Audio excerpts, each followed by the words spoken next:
Bem-vindos e bem-vindas ao Concurseja. Hoje a gente vai mergulhar numa discussão fundamental para o direito, né? A diferença entre direito natural e direito positivo. Parece papo antigo e é mesmo. Vem lá da Grécia Antiga. Mas olha, entender isso é crucial para sacar como o direito funciona hoje. Nossa ideia aqui é desmistificar esses conceitos, tá? Com certeza, é um tema-chave. E, para começar, de forma bem direta, né, o direito natural ele parte da ideia de que existem uns valores, uns princípios que são universais, imutáveis, que viriam, sei lá, da natureza humana, da razão, ou para alguns de algo até superior, divino, talvez. Certo. Já o direito positivo, não. Esse é o conjunto de regras que nós, seres humanos, criamos, que o Estado cria e impõe num lugar e numa época específica. E dessa diferença toda nasce aquela tensão clássica, sabe? Entre o jusnaturalismo, que defende esse direito natural, Uhum. e o positivismo jurídico, que foca só no direito positivo, na lei que está escrita. Legal. Então, para a gente entender bem, vamos começar pelas raízes mesmo lá no direito natural. Essa noção de uma justiça que está acima das leis criadas pelos homens. Isso já aparecia com os filósofos gregos, né? Sócrates, Platão, Aristóteles. Eles já falavam disso. Sim, a ideia de uma justiça ideal, superior às leis da cidade, da polis. E em Roma também, né? Acho que Cícero falava de uma lei da reta razão, algo assim. Universal. Exatamente. Cícero trazia essa ideia de uma lei baseada na razão, acessível a todos e que seria a mesma em todo lugar. Mas foi talvez com o iluminismo que isso ganhou uma força enorme, né? Ah, sim. Iluminismo foi chave. Pensadores como John Locke, Rousseau, eles martelaram muito na tecla dos direitos inerentes, tipo direito à vida, liberdade, coisas que a gente teria só por ser humano, sabe? Antes mesmo de existir um governo, um Estado. Isso. E o fascinante aqui é acompanhar a evolução dessa ideia do justnaturalismo, porque não foi sempre igual. Se a gente volta para a Idade Média, por exemplo, com Santo Tomás de Aquino, ele via a lei natural como uma espécie de participação na lei divina. Era uma visão bem teológica, né? Entendi. Ligada à religião. Totalmente. Mas aí, mais pra frente, vem o justnaturalismo racionalista. Figuras como Hugo Grossio, por exemplo.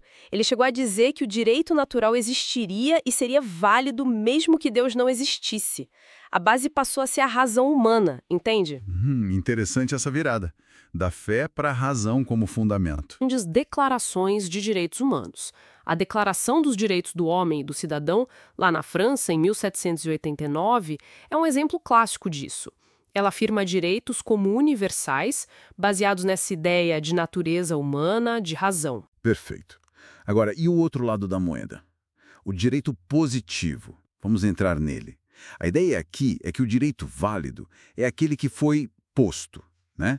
Criado por uma autoridade, que geralmente é o Estado. E esse direito muda. Muda de país para país, de época para época. Sim, ele é histórico, contingente.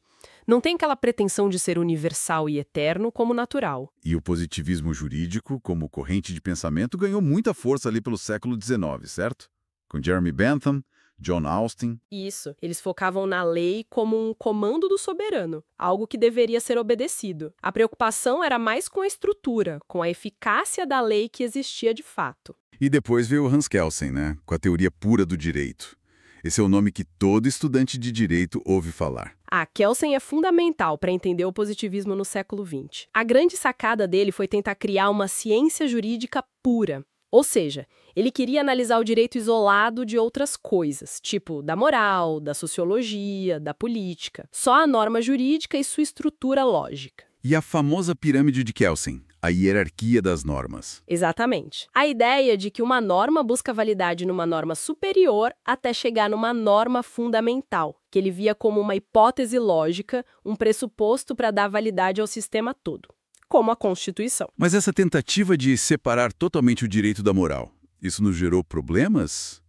Ou críticas? Gerou. E muitas. Mas antes de chegar nas críticas, vamos só resumir as diferenças-chave para ficar bem claro. Ótimo, ajudar a organizar as ideias. Então vamos lá. Primeira diferença: a origem. Direito natural viria da natureza, da razão, de Deus, enfim, algo além do homem. Direito positivo vem da vontade humana, do legislador, do Estado. Ponto. Certo. Origem, natureza, razão versus vontade humana. Segunda, a validade. A do direito natural se pretende universal, imutável, vale para todo mundo, sempre.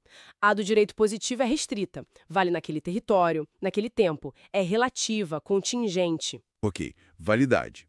Universal versus histórica relativa. Terceiro ponto, a função principal. O direito natural serve mais como um ideal, um critério de justiça para a gente avaliar se a lei positiva é boa ou ruim, justa ou injusta. Já o direito positivo tem uma função mais prática, organizar a sociedade, dar ordem, estabilidade, segurança jurídica. Entendi. Função, ideal de justiça versus ordem prática. E, por último, a relação com o Estado. O direito natural, em teoria, existe por si só. Não depende do Estado para existir.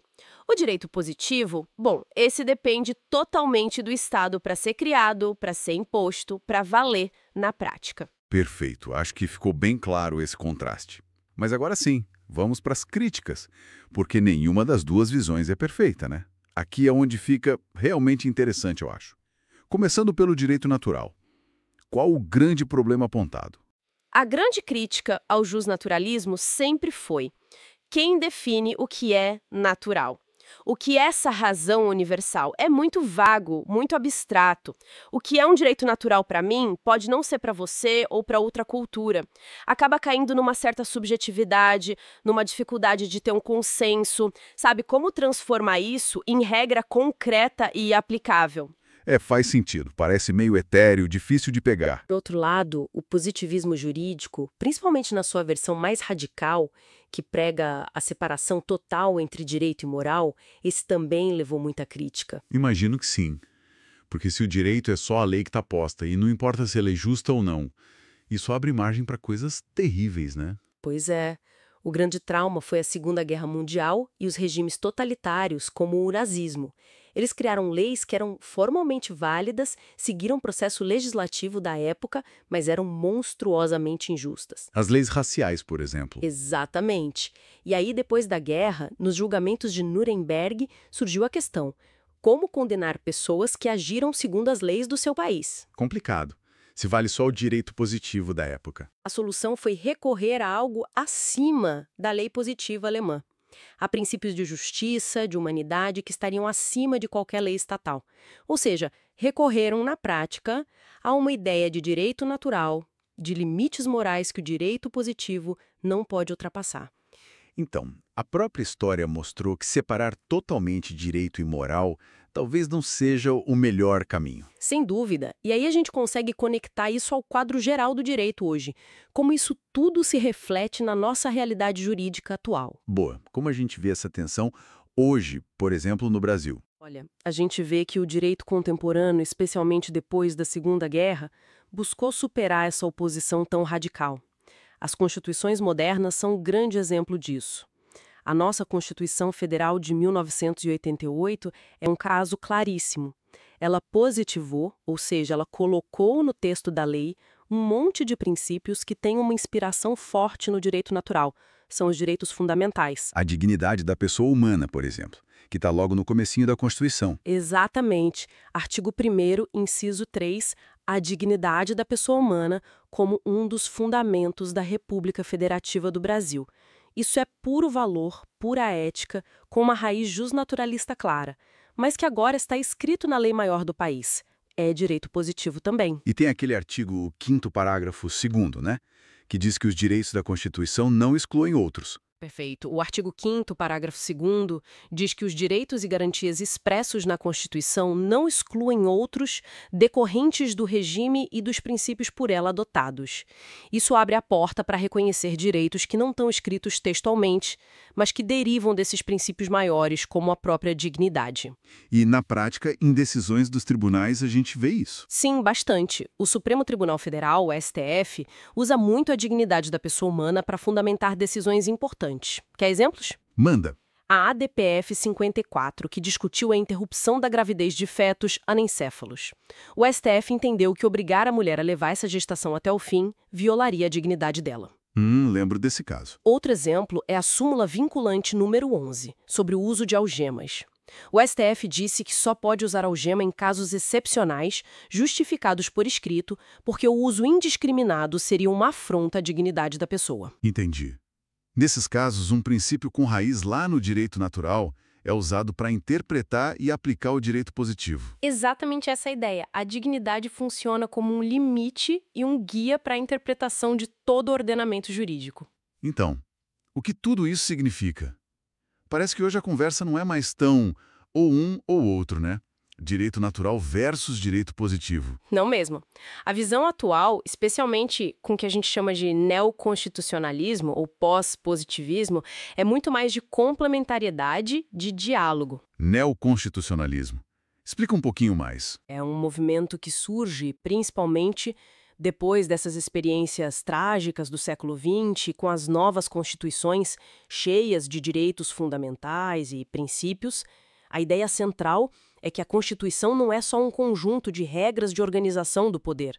Ela tem força normativa própria, e os seus princípios, como dignidade, igualdade e liberdade, devem guiar toda a interpretação e aplicação do direito. Ah, então os princípios ganham um peso maior dentro do sistema de leis. Exatamente. Aquela separação radical que o positivismo mais antigo pregava entre direito e moral, ela meio que cai por terra.